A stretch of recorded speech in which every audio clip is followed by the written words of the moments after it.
Good morning, student. Today we will discuss about specific way of prevention of an infectious disease. इससे previous lecture में हमने discuss किया था general वे के बारे में. एक बार रिवाइज कर लेते हैं कि जनरल वे में क्या आते हैं. मतलब कुछ ऐसे वे हैं जिसकी वजह से हम खुद को आसानी से प्रिवेंट कर सकते हैं. मतलब कॉमन मेथड है प्रिवेंशन का. जैसे कि airborne diseases can prevent when living in less crowded area, right.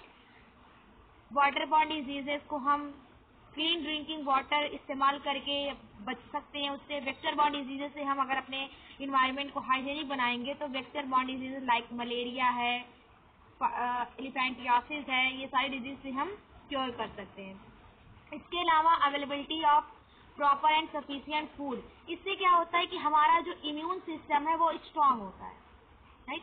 हमारा जो इम्यून सिस्टम है वो हर वक्त क्या करता है, जब भी इसके कांटेक्ट में कोई भी फॉरेन बॉडी आती है, कोई माइक्रोब्स आता है जो हमारी बॉडी के लिए फॉरेन हो, तो क्या होता है हमारा इम्यून सिस्टम उससे फाइट करता है. अगर नंबर ऑफ माइक्रोब्स ज्यादा है तो इम्यून सिस्टम क्या हो जाता है, वीक पड़ जाता है और हम डिजीज से सफर करने लगते हैं. लेकिन अगर नंबर ऑफ माइक्रोब्स कम है तो हमारा इम्यून सिस्टम क्या करता है, उसे किल कर देता है. हमारी बॉडी में कोई भी डिजीज नहीं होती. ये इसका जनरल वे था. Now in this particular lecture we are going to discuss about the specific way of prevention of an infectious disease. तो स्पेसिफिक वे होता क्या है? The specific way to prevent infectious disease is an immunization by taking vaccine. जो specific way में है उसमें क्या आता है, इम्यूनाइजेशन आता है. किसके थ्रू? Taking vaccine. अब वैक्सीन क्या होती है जान लीजिए. Vaccine is a mild form of disease और inactive pathogen which inject through needle, right, through mouth. आपने देखा होगा पोलियो वैक्सीन, बहुत सारे पोलियो पल्स प्रोग्राम है ना, तो पोलियो वैक्सीन उसमें दी जाती है. तो इसको क्या करते हैं, लिक्विड फॉर्म में जो पोलियो का वायरस है, राइट, पोलियो काजिंग पैथोजन जो है, पोलियो वायरस जो है जो पोलियो काज करता है, उसी को क्या कहते हैं, इनएक्टिव फॉर्म में बॉडी में पहुंचाते हैं पर्सन की थ्रू माउथ. उस जो बॉटल, छोटी सी बॉटल होती है जो लिक्विड फॉर्म में रहता है, वो क्या होता है एक्चुअली, जो पोलियो वायरस को इनएक्टिव फॉर्म में किल करके, जो पोलियो का वायरस है जो पोलियो काज करता है, उसी को किल करके क्या करते हैं, वैक्सीन तैयार करते हैं. This is called polio vaccine. और उसी वैक्सीन को किसी पर्सन की बॉडी में माउथ के थ्रू इंटर करवाते हैं, राइट. देखिए वर्क कैसे करती है भी हम बता रहे हैं. इससे पहले जान लीजिए दोनों चीजें हैं क्या. जो वैक्सीन है वो उसमें या तो माइल्ड फॉर्म ऑफ डिजीज और इनएक्टिव पैथोजन होते हैं. जो पैथोजन होता है वो इनएक्टिव होता है, विच इंजेक्ट थ्रू नीडल और mouth in a person for protect to a particular disease. मतलब वैक्सीन क्या होती है, वैक्सीन में किल्ड पैथोजन होते हैं या इनएक्टिव फॉर्म में होते हैं, जिनको बॉडी में इंजेक्ट करवाया जाता है थ्रू नीडल और माउथ, ताकि जो बॉडी आपकी है वो एक पर्टिकुलर डिजीज के लिए क्या हो जाए, उससे प्रोटेक्ट करे, पर्टिकुलर डिजीज से आपको बचाए. जैसे कि पोलियो वैक्सीन है, हेपेटाइटिस ए वैक्सीन है, तो इन सब में क्या होते हैं, जैसे हेपेटाइटिस की वैक्सीन है तो इसमें हेपेटाइटिस का जो वायरस होता है, जो हेपेटाइटिस काज करता है, उसी वायरस को इनएक्टिव फॉर्म में बॉडी में इंजेक्ट करवाया जाता है, राइट. अभी बताते कैसे वर्क करती है. सपोज एक बेबी है जिसकी एज क्या है 1 ईयर, राइट. इसको 1 ईयर से मानते इसको एक वैक्सीन दी गई. कोई भी वैक्सीन हो सकती है, पोलियो की हो सकती है, हेपेटाइटिस की हो सकती है, टिटनस है, राइट. तो कोई भी वैक्सीन इसको प्रोवाइड की गई. तो जब वैक्सीन में क्या है, किल्ड पैथोजन और माइल्ड फॉर्म ऑफ डिजीज, इसी को कहते हैं वैक्सीन. वैक्सीन में जो दी गई उसके थ्रू क्या दिया गया, एक पर्टिकुलर पैथोजन को इनएक्टिव फॉर्म में किल करके बॉडी में इंजेक्ट किया गया, right. This is called immunization. ये जो प्रोसेस हुई, इसको जो वैक्सीन इंजेक्ट की गई इसकी बॉडी में, इस प्रोसेस को हम कहते हैं immunization, right. Immunization is the process whereby a person is made resistant to an infectious disease by taking vaccine. ये एक ऐसी प्रोसेस है जिसमें किसी पर्सन को किसी इन्फेक्शियस डिजीज के अगेंस्ट में रेजिस्टेंसी पावर प्रोवाइड की जाती है, किसके through? Bye taking vaccine. I hope ये आपको समझ में आ गया होगा। एक बार यहाँ पर समझ लेते हैं, इस एग्जाम्पल को पूरा करते हैं। एक बेबी है जिसकी जो एज है वो 1 ईयर है। इसको हमने माना इसको एक पोलियो वैक्सीन दी गई, राइट। तो पोलियो वैक्सीन यानी पोलियो काजिंग वायरस को किल करके इसकी बॉडी में माउथ के थ्रू इंजेक्ट किया गया। तो अब जो बेबी का इम्यून सिस्टम है, राइट, जो बेबी का इम्यून सिस्टम है वो क्या करेगा? फर्स्ट ऑफ ऑल क्या करेगा? रिस्पॉन्स देगा अगेंस्ट पर्टिकुलर पैथोजन। जो पैथोजन आया वैक्सीन के फॉर्म में, वैक्सीन में क्या है? पैथोजन है जो कि इनएक्टिव है। इनएक्टिव है इसलिए इनएक्टिव है ताकि डिजीज काज ना कर सके, राइट। तो इनएक्टिव जो पैथोजन इसकी बॉडी में इंटर कर गया तो वो बॉडी के लिए गया था, फॉरेन था। तो इम्यून सिस्टम क्या करेगा? रिस्पॉन्स देगा, उस पैथोजन को से फाइट करेगा और उसको रिमेम्बर कर लेगा, right. For example polio vaccine दी गई बेबी को, तो बेबी की इम्यून सिस्टम ने रिस्पॉन्स किया, उसने जो इनएक्टिव फॉर्म में पोलियो का पैथोजन आया था बॉडी में उसको क्या करेगा? फाइट करेगा, उससे लड़ेगा और उसकी जो इम्यून सिस्टम की जो सेल्स हैं वो रिमेम्बर कर लेंगी इसको और मेमोरी सेल्स का फॉर्मेशन कर लेंगी, राइट। अब सेकेंड टाइम जब यही बेबी, मतलब हम मान लेते कि after 10 years later, 10 years later अगर हम मान लेते हैं कि इस बेबी ने फर्दर, ये बेबी क्या है जिसकी बॉडी में पहले से पोलियो वैक्सीन इंजेक्ट करवाई गई थी, 10 साल के बाद वो इसी पोलियो वायरस के कांटेक्ट में आता है, राइट। पोलियो वायरस के कांटेक्ट में आता है तो क्या होगा? इसको पोलियो नहीं होगा। व्हाई? क्योंकि इसे वैक्सीनेटेड किया गया है। इसे ये पोलियो वायरस जैसे ही इसके कांटेक्ट में आएगा, यहाँ पर जो मेमोरी सेल्स बनी हुई थी काफी पहले जब ये 1 साल का था, 1 ईयर का था, तो जो मेमोरी सेल्स बनी हुई थी, राइट, वो क्या करेंगी? इस पोलियो वायरस को बहुत ही जल्दी किल कर देंगी, राइट। तो इसी कहते हैं इम्यूनाइजेशन। स्पेसिफिक वे है कि वैक्सीन दे करके बॉडी में क्या किया जाता है? किसी पर्टिकुलर डिजीज के अगेंस्ट में रेजिस्टेंसी पावर प्रोवाइड की जाती है, राइट। तो इम्यूनाइजेशन क्या होता है? Immunisation is the process whereby a person is made resistant to an infectious disease by taking vaccine. और उस वैक्सीन में एक्चुअल में होता क्या है? उस वैक्सीन में किल्ड पैथोजन होते हैं, जो जैसे कि पोलियो वैक्सीन है तो पोलियो का जो वायरस है उसे इनएक्टिव फॉर्म में डाला जाएगा। हेपेटाइटिस की वैक्सीन है तो हेपेटाइटिस वायरस को लिया जाएगा। टिटनस की अगर वैक्सीन है तो उसमें क्या होंगे? टिटनस का वायरस हो, टिटनस का बैक्टीरिया होगा, सॉरी। तो इस तरीके से जो वैक्सीन होती है उसी के पैथोजन को इनएक्टिव करके बॉडी में इंजेक्ट करवाया जाता है। इसको समझ लीजिए डिटेल में अनदर एग्जांपल से। आपको पता होगा कि काफी जब किसी को स्मॉल पॉक्स होती है, राइट। स्मॉल पॉक्स क्या है? ये एक इन्फेक्शियस डिजीज है which is caused by virus, clear. Small pox एक इन्फेक्शियस डिजीज है जो कौन काज करता है? वायरस।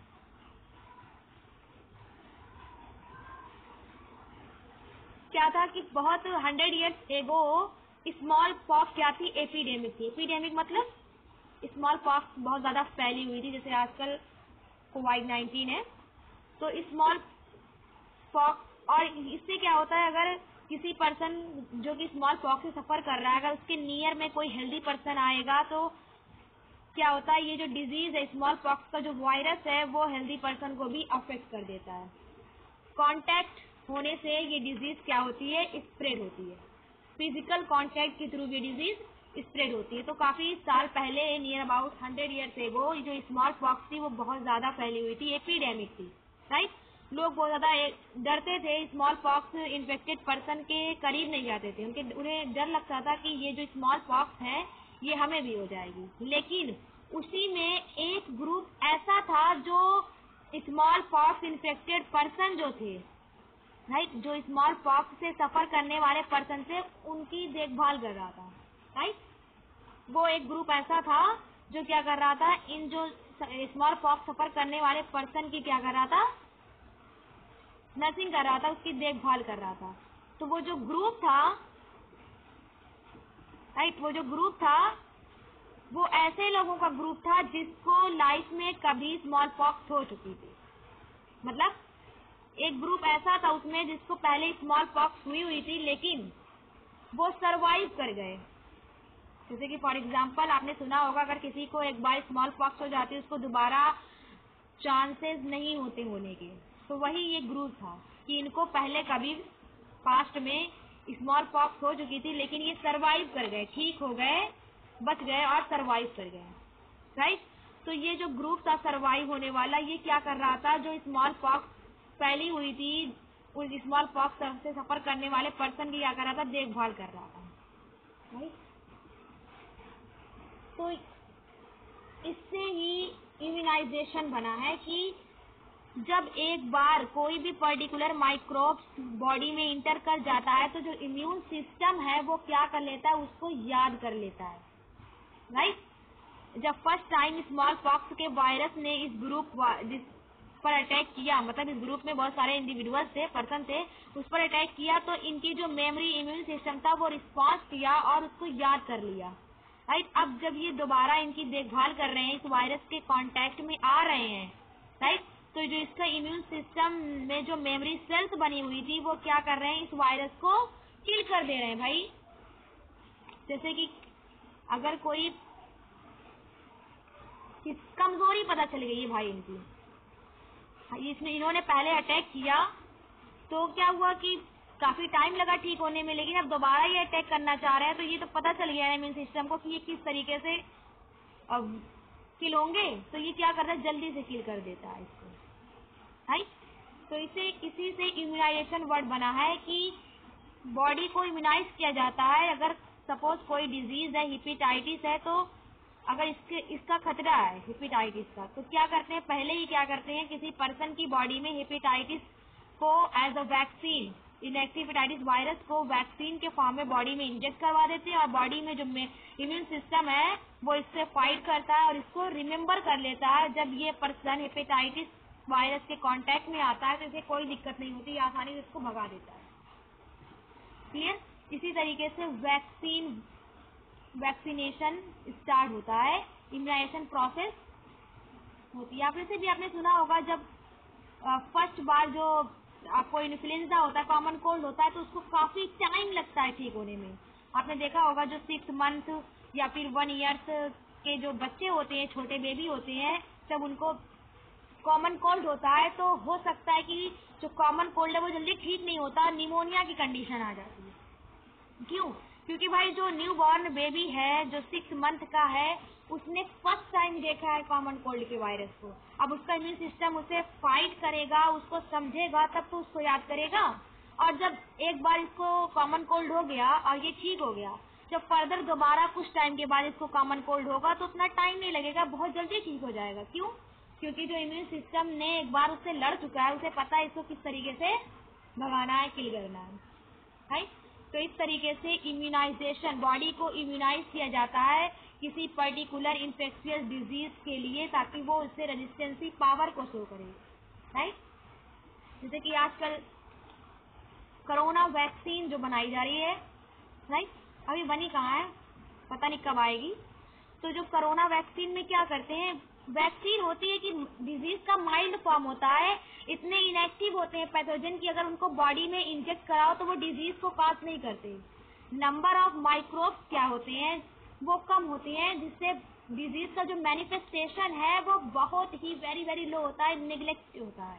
राइट, लेकिन जो इम्यून सिस्टम है उसमें क्या होती है, वो उसको फाइट कर लेता है, मेमोरी सेल्स बना लेता है, जिससे कि जब वही वायरस दोबारा उसके कांटेक्ट में आए तो आपकी बॉडी पर कोई भी सीवियर इफेक्ट ना हो, आसानी से किल हो जाए।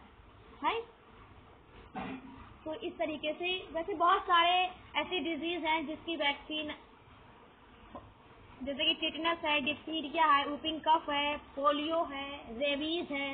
राइट, ये बहुत सारी ऐसी वैक्सीन है जिससे बॉडी को इम्यूनाइज किया जाता है। रेबीज पता है ना क्या होता है?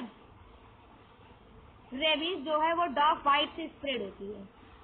तो इसका जो एंटीवायरस है, एंटी रेबीज वैक्सीन है, वो अवेलेबल है एनिमल्स एंड ह्यूमन बोथ के लिए, राइट। तो जो एंटी रेबीज वैक्सीन में होता क्या है, इसी रेबीज वायरस को क्या करते हैं, किल करके बॉडी में इंजेक्ट करवाते हैं, जिससे कि जब रेबीज वायरस उसके कांटेक्ट में आए तो आपकी बॉडी के पास वो जानकारी हो, वो मेमोरी सेल्स हो जो इसको किल कर सके, राइट।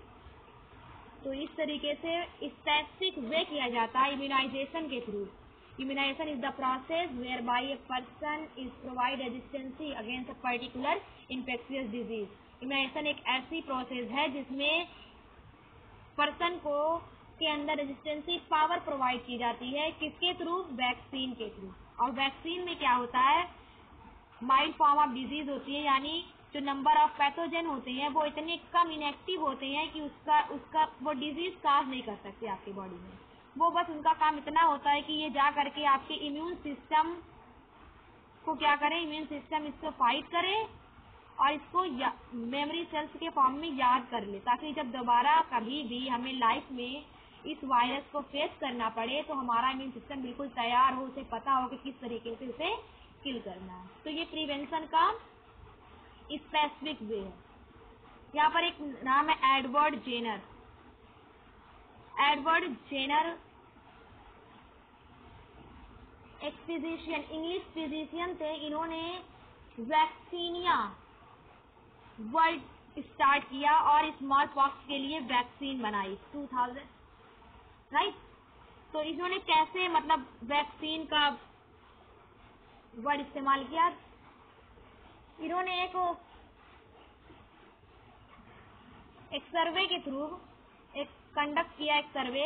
इन्होंने क्या किया, जब काउ पॉक्स, जब स्मॉल पॉक्स एपिडेमिक थी, राइट, स्मॉल पॉक्स जब एपिडेमिक थी तो बहुत ज्यादा एपिडेमिक होने के बावजूद भी कुछ पर्सन ऐसे थे जिनको ये स्मॉल पॉक्स नहीं हुई थी। वो पर्सन ऐसे पर्सन थे जिनको पहले ही काउ पॉक्स हो चुकी थी। मतलब नियर अबाउट 10, हम मान लेते हैं 10% ऐसे हैं जिनको काउ पॉक्स लाइफ में पहले हो चुकी थी, और जब स्मॉल पॉक्स एपिडेमिक हुई, यानी बहुत तेजी से जब फैली, तो ये जो 10% थे वो बिल्कुल सेफ थे, इनको स्मॉल पॉक्स के वायरस ने अफेक्ट नहीं किया था। यहाँ तक कि अगर हम स्मॉल पॉक्स वाले पर्सन की स्किन को इनके स्किन से रब करेंगे तब भी क्या हो रहा था कि जो स्मॉल पॉक्स है, वो स्मॉल पॉक्स वायरस है, वो इनको अफेक्ट नहीं कर रहा था। क्यों? क्योंकि जो काउ पॉक्स का वायरस है वो स्मॉल पॉक्स से बहुत ज्यादा क्लोजली रिलेटेड है, राइट। और जबकि इन्हें काउ पॉक्स पहले हो चुकी है तो इनकी जो इम्यून सिस्टम है उन्होंने याद कर लिया है इसको, और वो जब इसके कांटेक्ट में आ रहा है तो वो इसको किल कर दे रहा है। इसी वजह से इन लोगों को स्मॉल पॉक्स नहीं हो रही है। तो जो लैटिन वर्ड में काउ को कहते हैं वक्का, और यहीं से स्टार्ट हुआ वैक्सीनिया वर्ड, राइट। तो ये था आपका स्पेसिफिक वे, ज्यादा टफ नहीं है, बस एक बार आपको बुक पढ़ना है और इस लेक्चर को समझने की कोशिश करनी है। आई होप आप लोग समझ जाएंगे।